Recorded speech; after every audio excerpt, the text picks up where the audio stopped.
very ill when I learned about the principles. I came to my first class in a wheelchair, and I was on a walker for quite a long time after that, and I had rheumatoid arthritis, and the initial onset of the disease I had gotten through pretty well because it was a big drama. But then I got into the day after day, week after week, month after month, dealing with living in pain, and I got into a lot of self-pity and just felt morose about having to struggle with life so much. And so I was for many years a recovered alcoholic, and I started drinking over the pain and the self-pity, and ended up in a facility that had principles classes. And we actually had one lodge at Mariposa that was totally focused on learning about the principles. So I started out with this misery, and yeah, I understand that thought creates my reality, but you don't really understand that I have this pain. And it's real, it's not thought, it's real.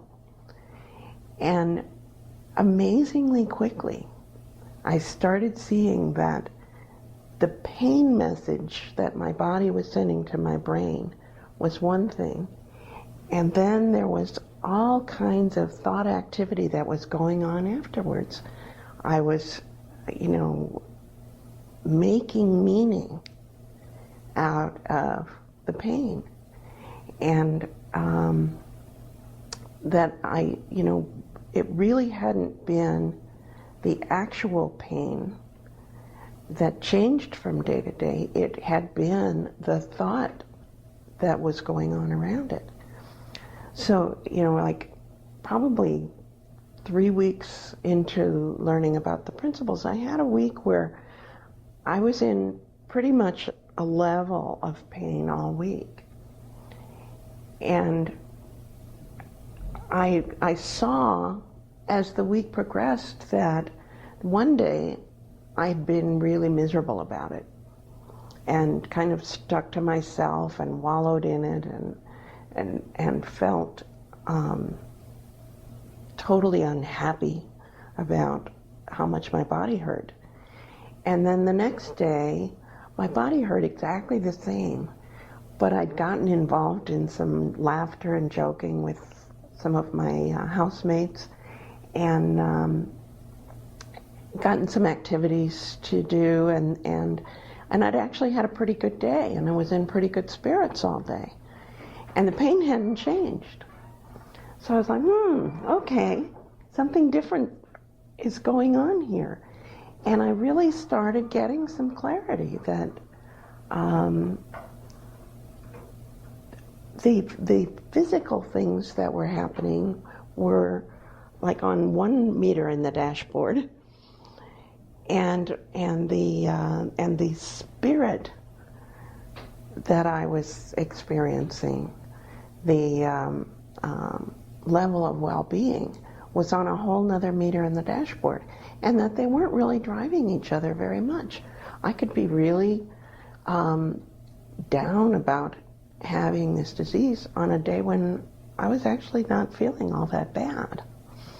And I could actually be feeling pretty miserable and getting together with my grandchildren or doing something that excited me, and the pain didn't interfere that much. So I started kind of realizing that I could watch what I'm doing with my pain, and I kind of quickly developed this little observer that noticed how I was doing with my well-being. There was another day in one of the classes at Mariposa where our teacher was talking about mind. And she made some reference to us believing that we exist. And my intellect was just like getting knots in it, you know. I was like, what is she talking about? I just don't understand this. And I was just efforting so much on, you know, trying to get what she was saying. And I gave up. And I remember just plopping back on the couch and thinking, my intellect is not going to be able to grasp this. And I had one of those moments where I saw the whole room that we were sitting in filled with this energy of life. And that, you know, there were maybe 15 people in the room, and that every one of them was this same energy of life taken in a different form. And that all of the differences between us had happened in our individual personal thinking.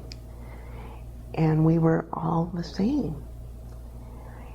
And, you know, it was easy then to take it out of the room, but starting in a small confined place was just miraculous for me. And I just got this huge clarity that I'm part of life. I'm a part of life, and I have this space in the life energy that I can deliver to the rest of life in any way I want. You know, I have the capability to be morose and drunk. I have the capability to be an amazing teacher, to connect with people. I have the capability to be a writer. I have the capability to be a grandmother and a partner and a friend and all of these things, and all the possibility just got enormous for me. And, you know, I think back on this pathetic little human being that was so engrossed in this tiny little space that I couldn't see out of it. You know, over the years, I became much more mobile. My rheumatoid arthritis has become less and less. I'm on about 1/3 of the medication now that I was when I started. I'm hiking again and doing things I never dreamed I'd be able to do. Playing 18 holes of golf. And, you know, I can't, you know, I don't have any information about the biology that's been created here, but I know that I'm not struggling with life as much, and I think that's impacting my body's struggle. And, you know, just intuitively, I think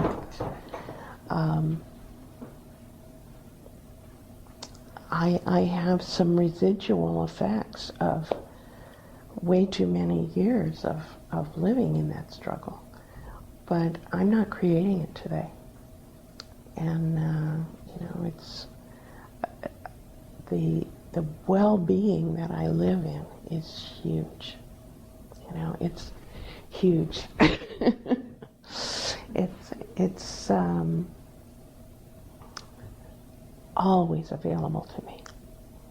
And, you know, regardless of how I'm feeling, my spirit is almost always in a really, really good place. So that's my story. Thanks for asking.